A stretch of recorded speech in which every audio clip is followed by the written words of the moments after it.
Ang kwentong ito ay hango sa totoong buhay. Karanasan ito ni Arwin. Taong 1983, Palanan, Isabela.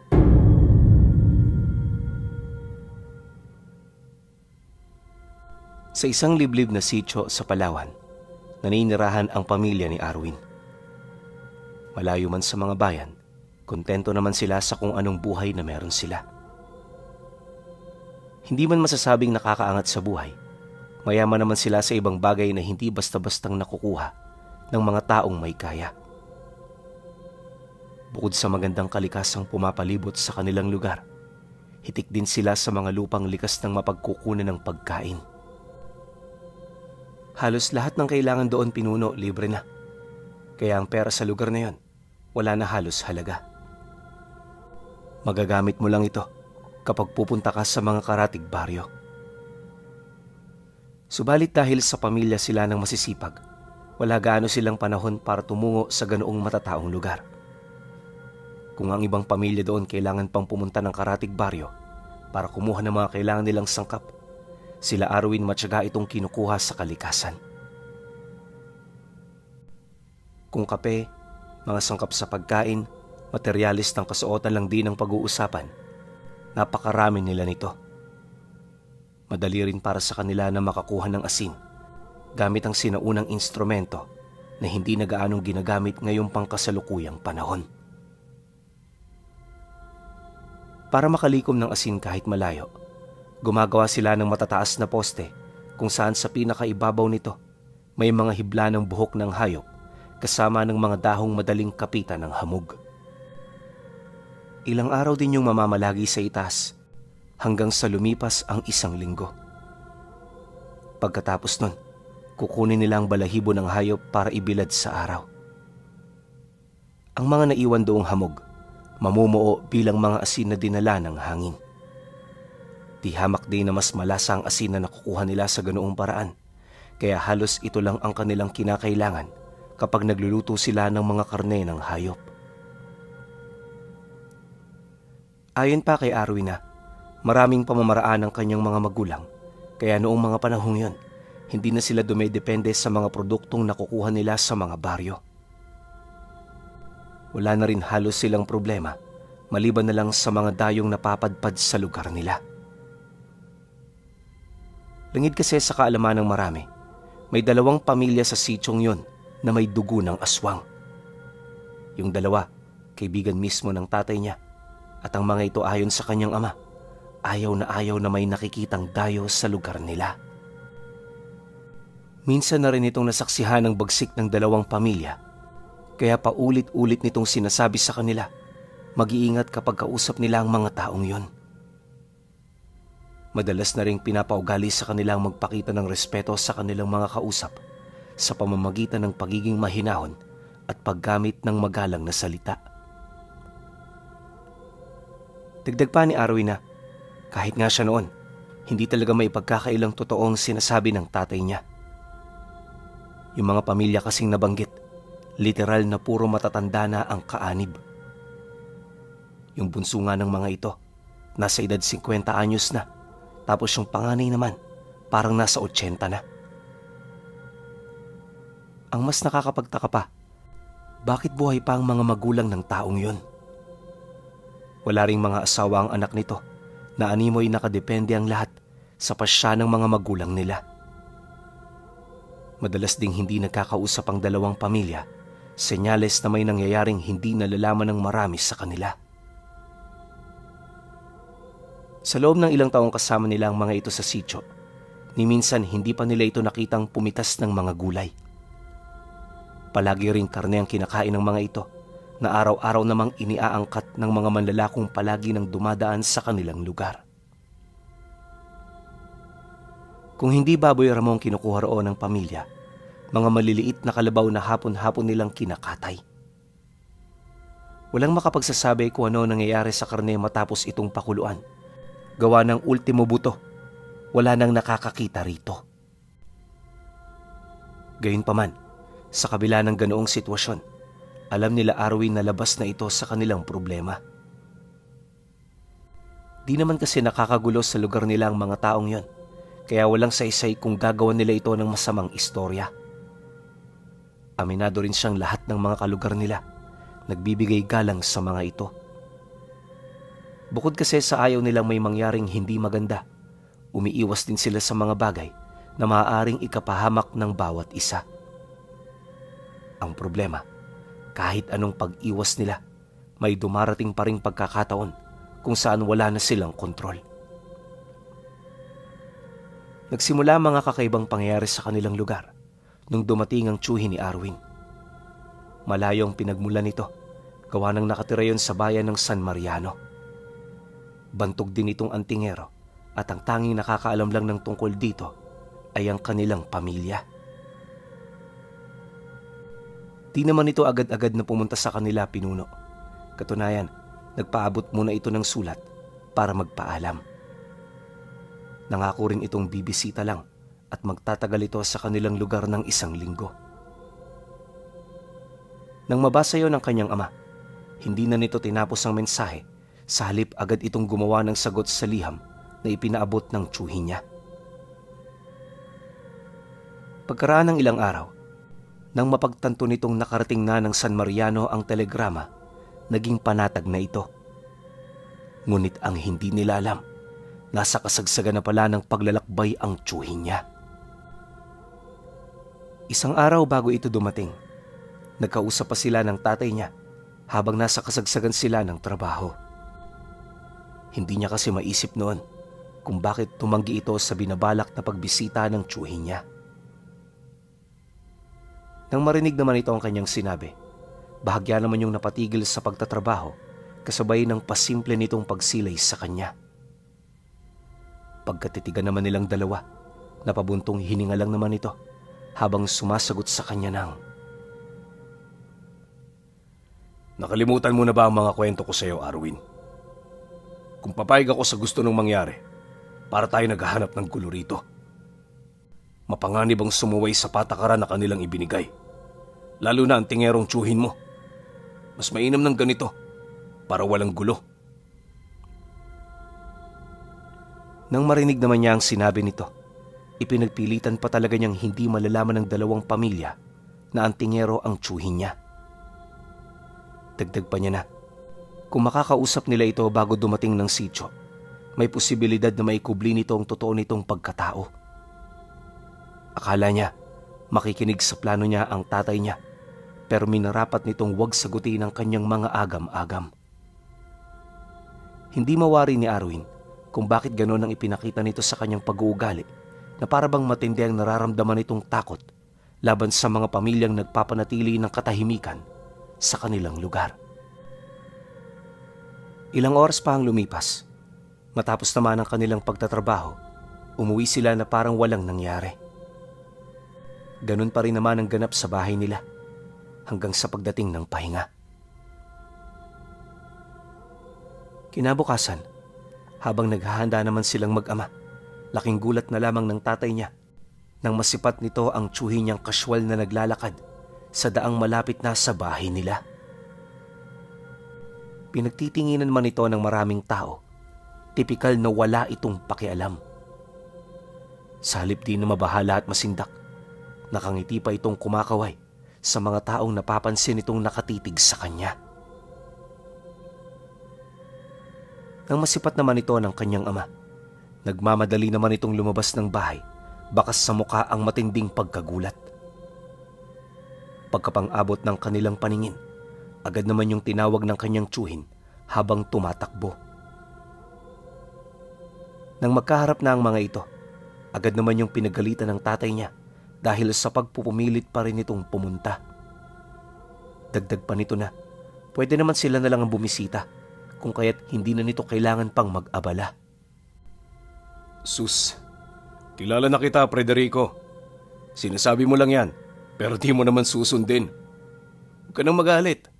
Nangungulila lang ako sa pamilya mo. Tsaka isa pa, wala naman akong ginagawa sa amin eh. 1 linggo lang naman. Pagbigyan mo na." Nang marinig naman ito ng kanyang ama, dali-dali naman itong inakbayan ng tiyuhin niya. Pagpasok naman nila sa loob ng bahay, agad naman siya nitong sinenyasan na magmasid sa labas. Matapos nun, agad nitong isinara ang mga pinto at bintanang kakabukas pa lamang nila. Nagtataka pa man noon ang tiyuhin niya. Pinili nitong sumunod sa nais ng kanyang ama. Ilang minuto pa ang lumipas. Nang wala naman siyang mapansing kakaiba sa labas, agad naman siyang bumalik para makinig sa pag-uusap ng dalawa. Alam niya kasing interesante ang mga mangyayaring usapan, kaya bawat paksa nakabantay talaga siya. Maya-maya pa, nang banggitin na ng kanyang ama ang tungkol sa dalawang pamilya ng mga aswang sa lugar nila, nakapagtatakang hindi man lang nakaramdam ng takot ang kanyang tiyuhin. Imbis na magpumilit na itong umalis sa kanilang lugar, ramdam niyang parang mas naintriga ito sa mga lihim ng kanilang sityo. Matapang din itong inilahad sa kanyang ama na hindi ito basta-bastang matitinag sa mga ganoong uri ng nilalang. Mariin ding inilahad ng tiyuhin niya, isa lang ang kanyang kinakatakutan, at yun ay walang iba kundi ang mga puwersa na nagmumula sa langit. Hindi mo ba alam, Frederico, na kapag kinakatakutan mo ang mga nilalang na yan, nagkakasala ka sa itaas? Masyadong mababa ang pananampalataya mo, kaya ka nasisindak. At dinadamay mo pa talaga ang iyong mga anak. Ay, tumatanda ka talagang paurong. Nang marinig naman ito ng tatay niya, dito na nito hindi mapigilang sumagot. Maya-maya pa, tumaas na ang tensyon sa bawat panig, kaya para maiwasan ang anumang gulo, nagdesisyon na siyang pumagitna. Pilit niyang inaawat noon ang kanyang ama hanggang sa tuluyan na itong kumalma. Kalaunan, pagsilay naman niyang malamig na ang ulo nito, agad naman niyang inabisuhan ng tiyuhin niya na maging maingat sa pagsambit ng mga kataga. Matapos nun, minabuti naman nilang kumain na imbis na ituloy ang kanilang pagtatalo. Ilang oras pa ang lumipas. Pagpatak ng 2:00 ng hapon, bigla namang nagambal ang pamamahinga ng kanyang pamilya matapos magsisisigaw ng tatay niya sa labas ng bahay nila. Hindi nila mawari noon kung ano nangyayari sa labas, gawa ng karamihan sa kanilang mga bintana nakasara. Pagdungaw naman ni Arwin sa siwang malapit sa pinto, dito niya nasilayan ang isa sa mga pamilya ng aswang na naninirahan sa lugar nila. Ang pinakamatanda sa mga ito ang bumisita, kaya alam niyang seryoso ang pakay nito. Matapos naman niya yung masilayan, dali-dali naman niyang inabisuhan ng tiyuhin niya na magtago. Ngunit sa halip na makinig ito, kampante itong lumabas ng bahay habang nakasukbit sa kanyang tagiliran ang isang maikling punyal. Pagdating naman ito sa kinaroroonan ng tatay niya, wala na rin siyang nagawa kundi ang lumabas. Sa isip-isip niya noong mga oras na yan, dito na magsisimula ang mga pangyayaring kinakatakutan ng kanyang ama. Habang nag-uusap ang dalawa, di naman niya halos maisip ang gagawin niya. Pakiramdam niya noong mga sandaling yun, bumigat ang kanyang katawan, tapos nahihirapan siya sa paghinga. Blanko na rin ang isip niya dahil sa mabigat na presensyang pinapakawala ng matanda. Hirap na hirap man sa ganoong estado, hindi niya maipagkakaila na parang hindi man lang nito naaapektuhan ang tiyuhin niya. Yung tatay naman niya, napalupasay na sa tabi nito habang pilit na itinataas ang dalawa nitong kamay. Tumagal din ng halos 10 minuto ang ganoong pangyayari hanggang sa umalis na ang matanda pagkatapos nitong makapagbigay ng mga babala. Harapang inilahad nito sa kanilang pamilya ang tungkol sa mga parusang ipapataw nito sa kanila. Dagdag pa ng matanda na, alam na ng tatay niya ang mga mangyayari, kaya hanggat hindi pa sila bumabalik, magsimula na silang magdasal sa Diyos na kanilang pinaniniwalaan. Matapos naman itong makapagsalita, dali-dali naman itong tumalikod. Akala ng mga ito, tapos na ang lahat, pero nang akmang lalabas na sila sa bakuran, Narinig niyang sumigaw ang tiyuhin niya ng, "Gawin nyo! Puro kayo satsat!" Dahil sa sinabi nito, mas lalo pang nagalit ang matanda. Bagaman nanlilisik na ang titig nito sa kanila, pinili nitong wag nang umimik. Paglayo naman ito, agad naman nilang naramdaman ang tila bang pangingilag ng kanilang mga kababaryo. Kahit yung mga malalapit sa kanila, walang nagawa kundi ang tumitig sa malayo. Wala rin kahit na sino sa mga itong naglakas loob na lumapit. Animoy meron silang nakakahawang sakit. Matapos naman nila itong masilayan, agad naman silang pumasok ng bahay para pag-usapan ang kanilang mga gagawin. Habang nagpapahinga noon ang kanyang ama, napansin niyang parang abala ang tiyuhin niya. Kahit nasa loob ito ng silid nila, alam niya talagang may ginagawa ito dahil panay ang pagkalampag ng sahig. Dala naman ang kanyang kuryosidad, pasimple naman siya raong lumapit. Dahan-dahan niyang hinawi ang pinto at nang magkaroon na siya ng sapat na espasyo para makadungaw siya sa loob, dito na siya tahimik na sumilip. Pagsilay niya sa may bandang higaan, laking gulat na lamang niya nang masipat niya ang tiyuhin niya na naghahasa ng 2 punyal na merong pulang talim. Hinahasa niya ito sa isang itim na bato, tapos kapag naglalapat ang mga ito, naglilikha ito ng maliliit na kidlat. Sa kasagsagan din ng paghahasa ng tiyuhin niya, panay ang pagsambit nito ng mga salitang hindi niya maunawaan. Kapansin-pansin din ng mga liwanag na nagmumula sa kanyang kamay, braso, dibdib at kaliwang mata. Matapos naman itong masilayan ni Arwin, hindi niya namalayang nakatitig na pala sa kanya ang tiyuhin niya. Nang magpang-abot ang kanilang mga paningin, inabisuan siya nitong pumasok para makita niya ang kasalukuyan nitong tinatrabaho. Nang marinig naman niya ang sinabi nito, di naman siya nagdalawang isip na sumunod. Paglapit niya rito, mas nasilayan niya ng malapitan ang kakaibang pamamaraan ng paghasa nito ng armas. Habang abala ito sa kanyang ginagawa, panay din ang pagkwento nito ukol sa abilidad ng armas na hawak niya. Ayon sa tiyuhin niya, hindi gagana ang mga pangkaraniwang hasaan sa pagpapatalim ng punyal. Gawa kasi ito sa kakaibang materyales, kaya kahit sabihing mapurol ito, kayang-kaya pa rin itong humiwa ng bato na parang mantikilya. Literal ding hindi napupurol ang punyal na yon, ngunit obligado siyang hasain ito kapag gagamitin niya yon sa mga nilalang na nagtatanga ng espiritual na kabal. Dagdag pa ng tiyuhin niya, hindi magiging maganda ang mga susunod na gabi, kaya kinakailangan din niyang ihanda ang kanyang sarili. Mariin din itong inilahad na mag-iingat sa baryo kung saan sila naninirahan dahil maaaring maraming traidor sa lugar na yon. Bagay na hindi na nakakapagtaka, lalo pat namulat silang may takot sa mga ganoong uri ng nilalang.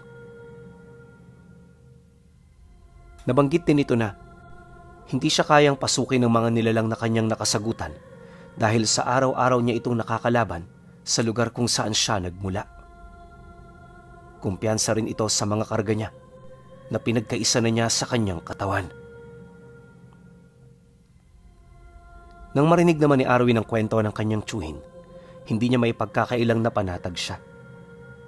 Base kasi sa mga naging istorya nito, ramdam niyang mataas ang posibilidad na hindi ito mapapatay ng mga aswang sa kanilang lugar.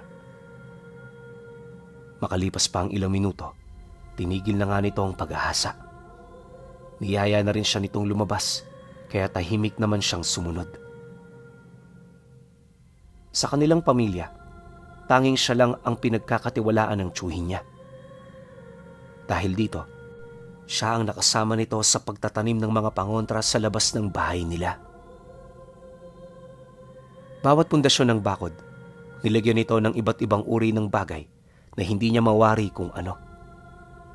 Basta ang natatandaan niya lang sa mga yon, nagbaon ito ng bao na walang mata, tapos mga makikinis na puting bato. Nilagyan din nila yon ng langis bago tuluyang takpan ng lupa. Pagpatak naman ng dapit hapon, nakahanda na ang tsuhin niya. Kada bubong ng bahay nila, natatakpan ng mga dahon ng badyang at talong. Pinatayo rin nila ang mga walis tingting dahil sa isa umano itong mabisang pantaboy sa mga aswang. Hindi lang yon, nagsabit din ng tsuhin niya ng itim na manika sa itaas ng entradang pinto. Sa likod naman malapit sa kusina, nagsabit ito ng pinatuyong kabayong dagat kasama ng tuyuring baging ng makabuhay. Di pa man noon gaanong lumulubog ang araw, nagsimula na silang magpausok ng balat ng nyug. Tumagal ito ng halos 3 oras bago maubos ang laman ng imbaka nila. Kalaunan, nang mawala na ang usok na inilalabas nito, doon na unti-unting nagbago ang simoy ng hangin. Ayon sa kanya, magbabandang 8:00 pa lamang ng gabi, pero napakabaho na ng hangin na dumadapo sa bahay nila. Yung amoy nun, hindi talaga maipaliwanag. Parang dumi ng tao na niluto na may kasamang patay na daga. Basta kakaiba talaga. Yung nanay nga niya, hindi na halos makahinga. Maliban din sa tsuhin niya, silang lahat gustong-gusto na talagang lumabas ng bahay, pero pinigilan sila nito. Ayon sa tsuhin niya, ang lalabas ng pinto ang siyang mauunang mamamatay. Siyempre, sino ba naman ang may gusto nun? Kaya kahit labag sa kanilang loob, nagtiis sila. Magta3 oras din itong nagpatuloy, dahilan para halos magdeliryo na ang mga kapatid niya. Sinabayan pa ito ng hika, kaya kahit naghihintay lang sila sa loob, naghahanap sila ng paraan para mapigilan ang simoy ng masangsang na hangin. Mabuti na lang, pagtungtong ng 12:00, nawala ito. Ngunit ang naging kapalit naman ay ang pagdating ng pamilyang nakasagutan ng tsuhin niya. Base sa kanyang mga nakita, nasa 8 ang dumayo sa kanilang tahanan. Bawat isa may nanlilisik na mapupulang mga mata.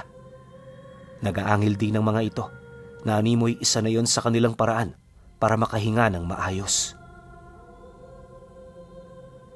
Makalipas pa ang ilang minutong pagmamasid, pagdating naman ng mga ito sa labas ng bakuran, dito nila nakita ang paglagay nito ng isang kakaibang likido sa mga kahoy na nagsisilbing palatandaan ng hangganan ng kanilang pagmamay-aring lupa. Matapos naman itong gawin ng mga nilalang, kitang-kita nila ang pagkalusaw ng bakod. Para itong binuhusan ng asido na bigla na lamang pumatay sa tibay at lakas ng mga ito. Nang masipat naman ng tsuhin niya ang pagguho ng mga bakod na yan, dito na ito nagdesisyong lumabas. Marami man ang kalaban, hindi niya ito nakitaan ng anumang pagkasindak. Arwin, kahit na anong mangyari, wag na wag mong bubuksan ang pinto. Tulungan mo ang mga magulang mo dahil mas kailangan ka nila. Pangako, matatapos ang gulong ito na walang nangyayaring masama sa inyo. Matapos naman itong makapagwika, agad naman itong binuksan ng pinto, sabay hugot sa mga punyal niyang buong araw niyang hinasa. Pagsilay naman ng mga nilalang sa paglabas ng tsuhin niya, agad naman yung nag-usal, kasabay ng dahan-dahan nilang pagpalit ng anyo. Sa isang iglap, nasilayan ni Arwin ang mga nilalang sa totoo nitong wangis. Paglalarawan niya sa mga ito, malayo ang wangis nito kumpara sa mga pangkaraniwang tao. Bagaman butot balat ang kanilang pangangatawan, nagtataglay sila ng hindi masukat na liksi at kalakasan. May kahalintulad din sila sa mga kambing, tapos ang mga mukha nila, kawangis talaga ng mga demonyo. Kapansin-pansin din ng malalaki nilang bunganga na pinamamahaya naman ng matutulis nilang mga pangil na may hahalintulad mo sa ngipin ng mga pating. Pagatungal naman ng mga ito, nagmamadali naman itong lumusob patungo sa kinaroroonan ng tsuhin niya. Akala ni Arwin, madali nitong mapapangibabawan ng kadugo nila, pero paglapit nito, bigla na lamang yung nawala sa kanyang paningin. Huli na nang mapansin niya na nakatayo na pala sa likurang bahagi ng mga aswang ang tiyuhin niya. Pagharap nito, dito niya nasilayan ng isang anino na biglang lumitaw sa itaas nitong bahagi. Wala siyang ideya kung ano ito, ngunit nasisiguro niya isa yon sa mga gabay ng tiyuhin niya. Dahil sa ganun itong abilidad, hindi nito nagawang mapasuko ng mga aswang kagaya ng kanilang inaasahan. Habang tumatagal din ang kanilang pakikipaglaban, napapansin nilang parang nalalamangan na sila nito pagdating sa puwersa at liksi. Dahil sa ganoong pangyayari, nagsimula ng magseryoso ang pamilya. Alam kasi nilang kapag hahayaan lang nila ang kalaban, may posibilidad na may mapaslang sa kanilang panig. Ang ganoong sitwasyon ang nag-udyok sa kanila para gumawa ng mga ataking magkakaugnay. Hindi rin sila basta-bastang kumikilos hanggat hindi ito naaayon sa kanilang plano. Nang mapansin naman ito ng tiyuhin ni Arwin, napilitan naman yung umatras habang pinag-aaralan ang pagbabago ng kilos ng mga nilalang. Kalaunan, nang mabasa nito ang galaw ng kalaban, napangisi na lamang ito habang dahan-dahang sinusugatan ang kanyang sarili. Napansin niyo na sigurong nanganganib na ang buhay ninyo. Akala niyo ba na sa pamamagitan ng koordinado niyong atake matatalo ninyo ako? Nananaginip kayo ng gising. Hindi niyo ba napansin? Nagpapainit lang ako sa laban natin. Matapos naman niya itong mailahad, dito na siya nagsimulang magdasal hanggang sa ang dugong dumadaloy sa palad niya bigla na lamang nilamon ng baga. Ilang minuto pa ang lumipas, naging santelmo ang bawat patak ng kanyang dugo na dali-dali namang kumalat sa paligid.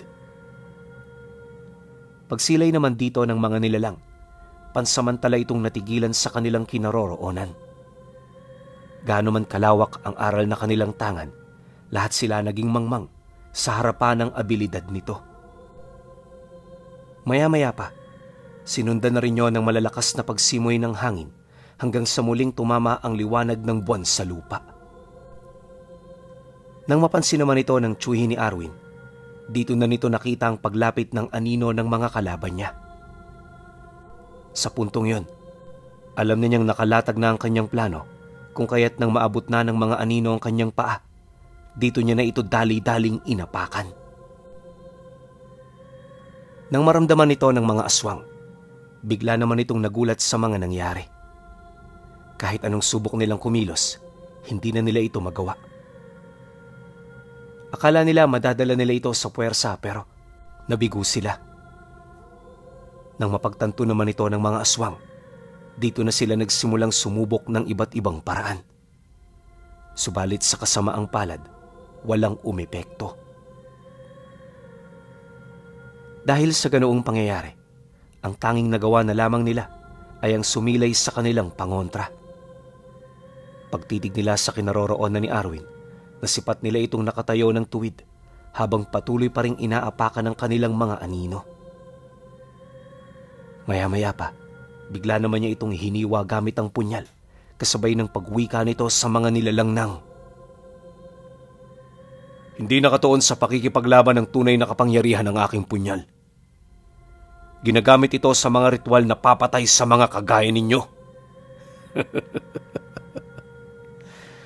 Hayaan niyo ako magpakilala ko bago man lang kayo mamaalam. Ako si Epitasio, ang kumbatero ng San Mariano. Pagkasambit naman niya ng mga kataga, bigla naman niyang pinutol ang anino ng mga ito. Matapos nun, dali-dali naman niyang dinasal ang tigalpo ng San Benito para mapigilan ito sa pagkilos. Inabot ng kalahating oras ang tigalpo bago bumalik sa normal ang mga aswang. Sa loob ng kalahating oras, kung ano-anong ritual ang ginawa ng tiyuhin niya sa mga ito.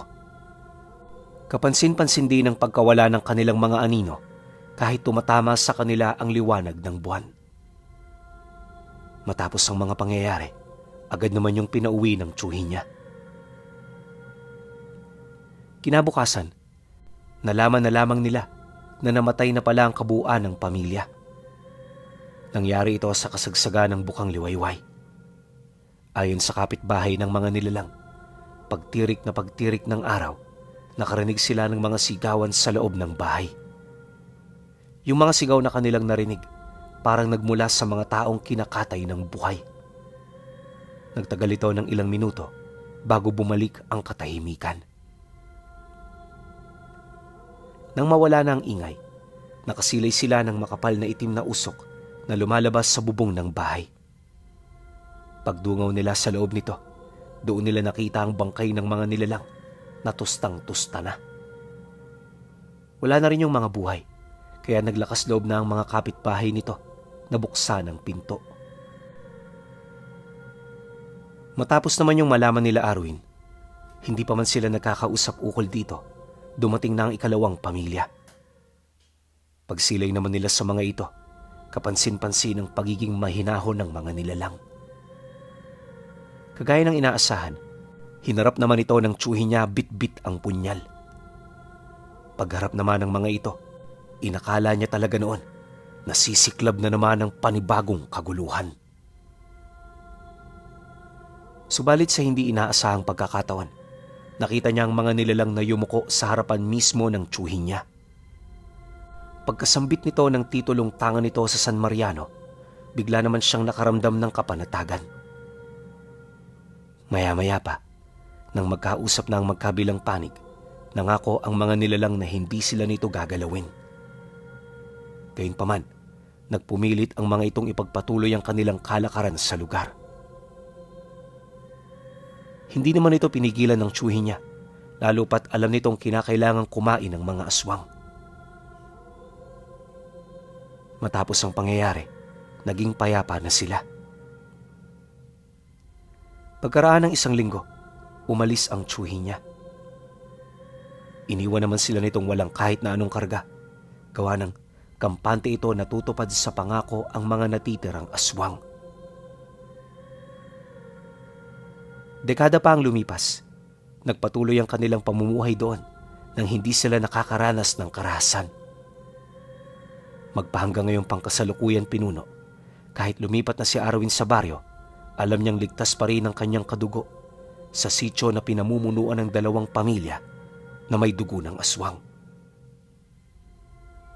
Naging posible ang ganoong tagpo dahil lang sa pagdayo ni Epitasio, ang kinakatakutang kumbatero ng San Mariano.